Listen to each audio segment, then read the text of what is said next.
Okay, let's get her in here. On the door. We just mentioned she's the youngest player in the top 100. Every time we speak with her, she's at a new career high ranking. She's now 35 in the world, just weeks removed from that massive title in Guadalajara. Eva Jovic calling in. She's close by in LA. Eva, it's good to see you again. Jeff, Brad Gilbert, Tracy Austin, Nick Monroe. How's life and how was your first Asian swing, Eva? Everything is good. Asia was a lot of fun. So many new experiences, which you can expect from first time in Asia in general. So, yeah, it was a lot of fun. And almost preseason. I just have one more tournament to go. So it's all winding down, but it's been a really fun year. Awesome. Eva, it's been so much fun to watch your come up right now. And now inside the top 40, playing some amazing tennis. What do you feel like has been the biggest turning point for you throughout your career in this year to be inside now the top 40? Yeah, I think it's really tough with the level just getting higher, but I think I've just been doing a good job of trying to climb slowly and get through the different levels, starting at the ITFs and then the 125s and then the 250s, and just trying to see the different levels. So far, I've been doing a good job of just climbing each little bit. What do you feel like has changed in your game throughout this entire journey? Well, my serve's gotten better. There you go. As you can see in that clip, I didn't used to be able to do that. But, yeah, I've just gotten better within the first couple of shots. I think that's the big difference going from the juniors to the pros. Everyone's a little stronger. Everyone can do more damage in the very beginning of points. So I've just been adaptable, and tried to adjust my game, little tweaks with what I needed to do. Eva, I love how you say slowly. I think for all of us who have been watching, this has been meteoric rise. And of course, Eva, we play at the same club, the Jack Kramer Club. So for years, I watched you early mornings, Tuesday, Thursday, hitting with Peter Smith. You were on court 8. I was right down below. I've seen the improvement, and I know, Eva, talking to your dad and you on just this last Saturday, you were there. You're turning 18 December 6th, and that is a big day. Everybody wants to turn 18, but this opens it up so that you can play as many tournaments as you want. And I know you have one more tournament that you're allowed to play as a 17-year-old. Take us through what's happening the rest of the season, what you're going to play, because I think people would be surprised, and then also what it was like to be restricted to only a certain number of tournaments, how hard that was to play under that restriction. Yeah, it was a little bit tricky. Thankfully, I didn't have to do my scheduling. Tom was doing the scheduling, so I'm sure that's the trickiest part. But yeah, it's a little tricky when you're trying to, build your ranking and you're playing high-level events because everyone's playing pretty much double the events that you are. But I think it made every event a little bit more important and meaningful. So I was kind of ready to play every time I stepped on the match court, which was nice. But I think it'll be easier to build up momentum next year when I can play whatever I want. So what's that one tournament? Yeah, Sorry. No worries. Yeah, I just have one tournament left. I'm finishing in the Austin 125. I love Austin. Let's go. Let's go. That's my hometown. Eva, good. Yes, I really wanted to finish there. Nice. And what's the rest of the season look like? Are you going to be in LA training or are you going to be in Orlando training? Yes, I'm going to be doing both. I just got an apartment and I'm getting a car in Orlando right now, so it's a little bit hectic with that. Nice. Let's go. I'm going to pick cars today. I'm going to do some test drives. But yeah, so I'm getting my place. I'm moving over there, but I'll be in and out back home with my parents and then at the national campus in Florida as well. Eva, this offseason, after your tournament, after your first full year basically on tour, what is your goal for the offseason game-wise to prepare you for 2026? Because in tennis, if you're not adding, you're going backwards. Exactly. Oh my God, there's so many things. I was writing down some lists this week, little rough drafts, but definitely a big physical block, getting stronger, getting faster, out of the corners, being more explosive, being able to turn defense into offense, the serve, the first ball, the variety, some slices, some drop shots. So I'm going to try to do it in little increments. Like certain weeks are going to be different focuses, and at the end, it's going to be putting it all into points. And then definitely some little technical tweaks as well, shortening up some ground strokes and getting some better extension. We've asked you this every time as we see the picture of you taking home that title just weeks ago, but I think you answered it for us because of the car and the apartment. But I would have thought you did not get your driver's license, but you did get your driver's license? When did that happen? I did get my driver's license. I was so nervous. Yeah, tell us about it. Because everyone was giving me a lot of crap in my family. Because everyone's a really good driver. Everyone's passed really easily. When I had my permit, I wasn't driving very well, so I had to work hard for it. I'm not a natural. But Where'd you take the test? after Which Wimbledon. DMV? Where'd you take it? The San Pedro DMV. I live in Torrance, but I went to San Pedro because I heard it was easier. That's so where I was took doing it all the too, tricks. Eva. That's great. Yeah. How's the parallel parking? Okay. Parallel parking? San Pedro, the way to go. That's it. The parallel parking's all right? What's the biggest challenge for you? Oh my God, they didn't make me parallel park. I showed up I put on my Wimbledon hoodie. Wimbledon hoodie. I put on my Wimbledon hoodie. I brought a piece of candy and a gift from London for my bribe 'em? tester. I told You them, did oh my not. God, thank you for fitting me in. I'm leaving in a week.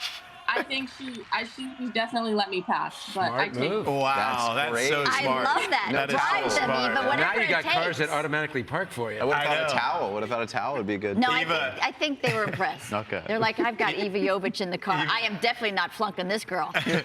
Even that's so good. And as we're talking about your year inside that top 40, was there a match or a tournament that made you feel like, you know what, I can play with the elite of the game?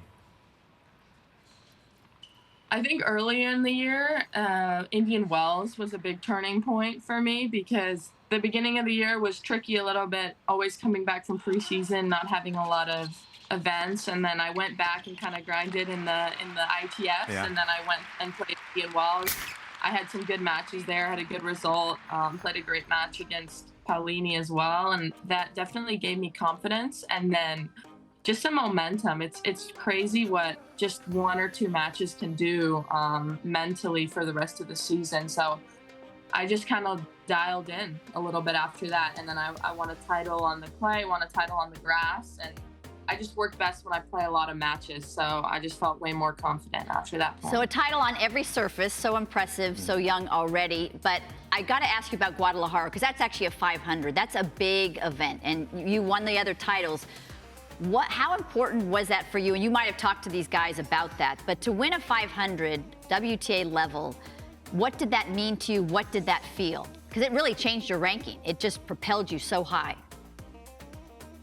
Yeah, I mean, it meant a lot to me. Originally, my goal for this year was to finish the year in the top 100. So that helped me a lot and got me up there, which I didn't really expect. I wasn't even sure that I was going to play that tournament because it was in one of those weird time slots right after the U.S. Open, and it was kind of rushed. But I was like, you know what? I'm just gonna go. There was no one with me. It was just me and my dad. So he was my coach, I guess.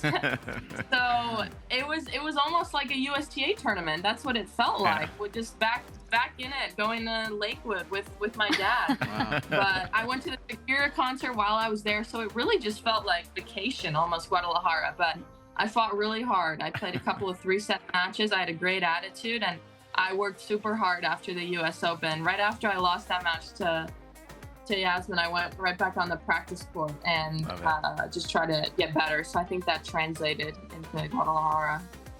Eva, speak of the coaching. I know you've used the USTA a lot.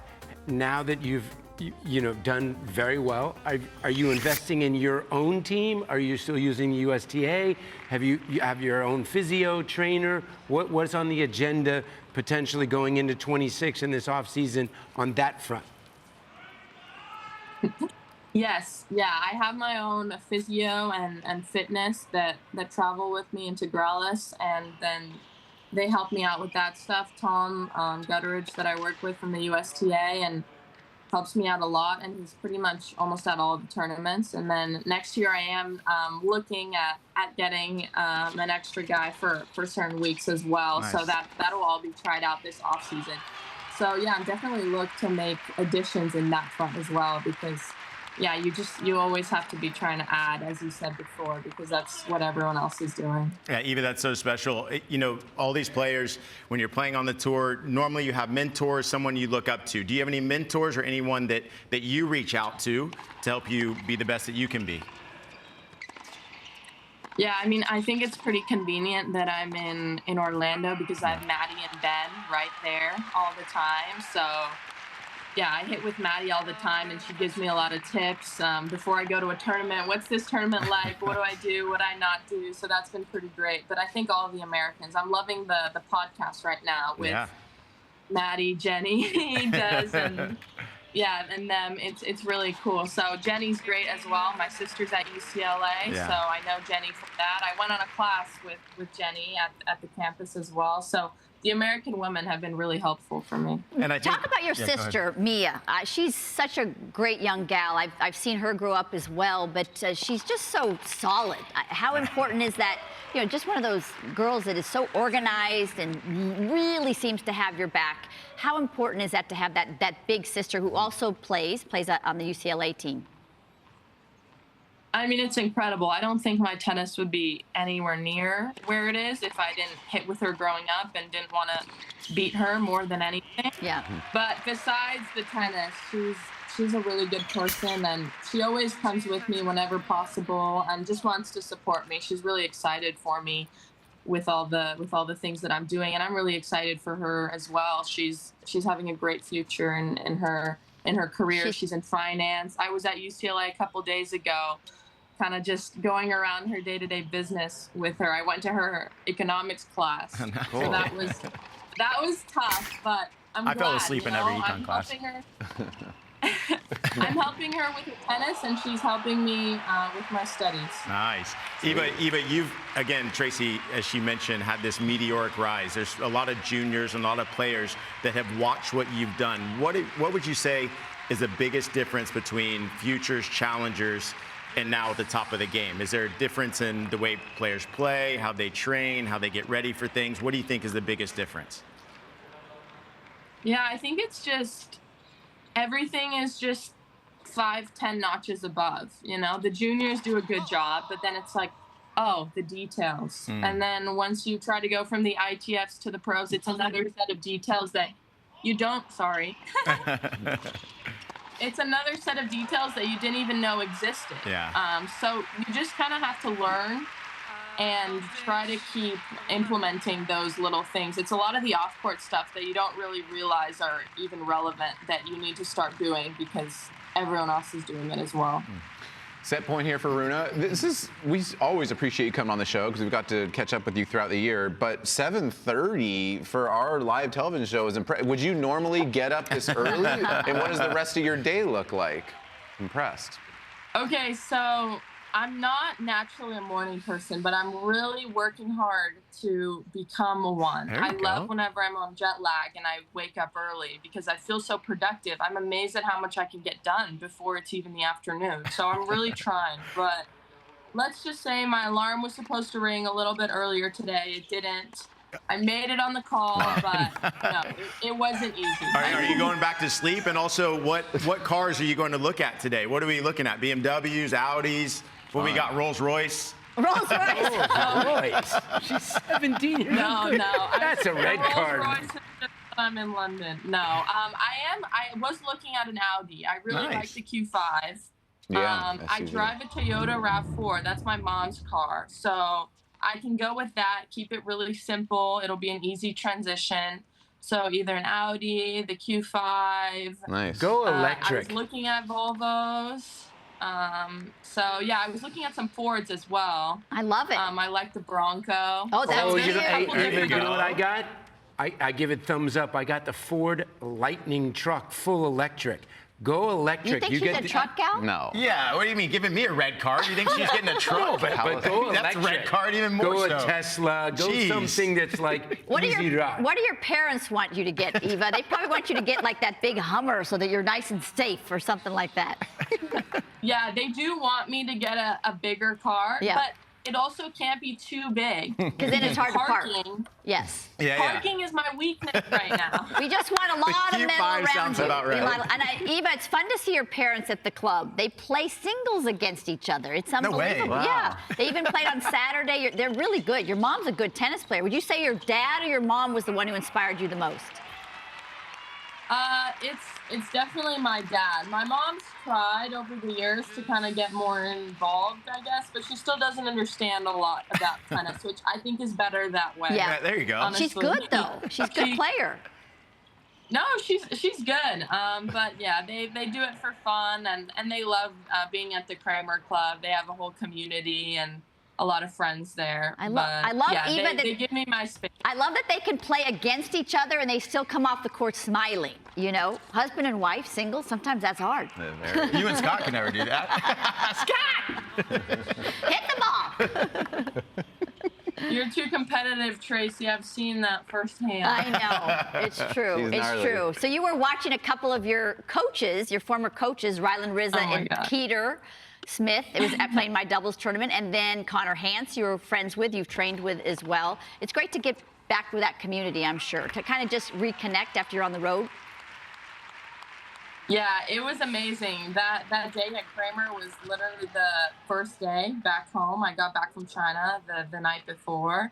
And I was like, you know what? I'm just going to roll right into it. I'm watching this mixed doubles Tracy Austin event. And it was incredible. I mean, so competitive. I literally felt like I was at a professional event. I was in it. That's amazing. It was so fun. I love watching tennis, and everyone at Kramer, this is not the country club where you come to learn how to play tennis.